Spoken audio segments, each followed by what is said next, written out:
সিয়াম আসলে কি? পর্ব 4। তে এই নফসের আপনার রিপু শক্তিকে, অর্থাৎ নফসের সাথে যে নফসে আম্মারা জড়িয়ে আছে, এই নফসে আম্মারা যে 6টা রিপু শক্তি আছে, এই রিপু শক্তিকে দমন করার জন্যই হচ্ছে এই সিয়াম পালনের মূল উদ্দেশ্য। এখন যদি আপনি এই আপনার এই নফসকে, এই নফসে আম্মারার মায়াজালে ফেলে যদি আপনার নফসকে কলুষিত করে ফেলেন, তাহলে ভাই কোনো ইবাদত আপনার কোনো কাজে আসবে না, ওগুলি বিফলে যাবে। তাই আগে জানতে হবে, তারপরে বুঝতে হবে, তারপরে সেটি পালন করতে হবে। তো সিয়াম মানে দেহের নফস হতে খান্নাসকে, অর্থাৎ নফসে আম্মারা, ওটি হচ্ছে মেন কিন্তু শয়তান। তো যাই হোক, নফসে আম্মারার এই খান্নাসকে তাড়ানোই হচ্ছে এই আপনার সিয়ামের মূল উদ্দেশ্য।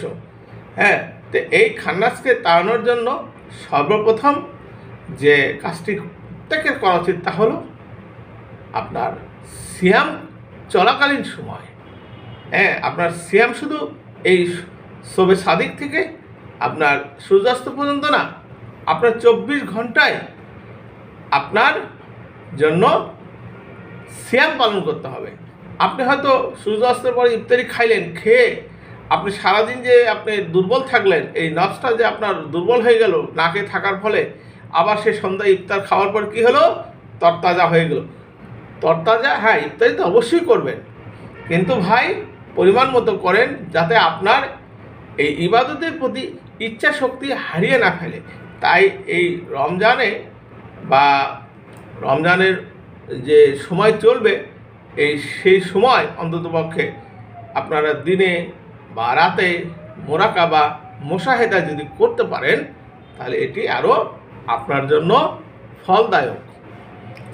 তো এখন মোরাকাবা মুশাহাদা পালনের মাধ্যমে হয় কি, আপনার আল্লাহর সঙ্গে স্মরণ ও সংযোগের রাস্তাটি তৈরি হয়ে যায়।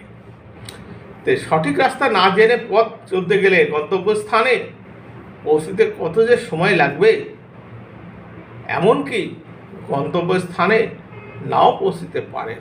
অর্থাৎ আপনার মৃত্যুর পূর্বেই আপনাকে এই কাজটি করতে হবে।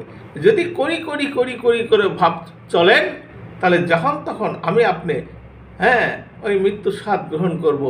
মৃত্যুর স্বাদ গ্রহণ করার পর আর কোনো তো রাস্তা থাকবে না ভাই। যা করার আগে মতু কাবলা ওয়ান তা মতু, মরার আগেই মরে যেতে হবে, যাতে মরেও আমি বাঁচতে পারি।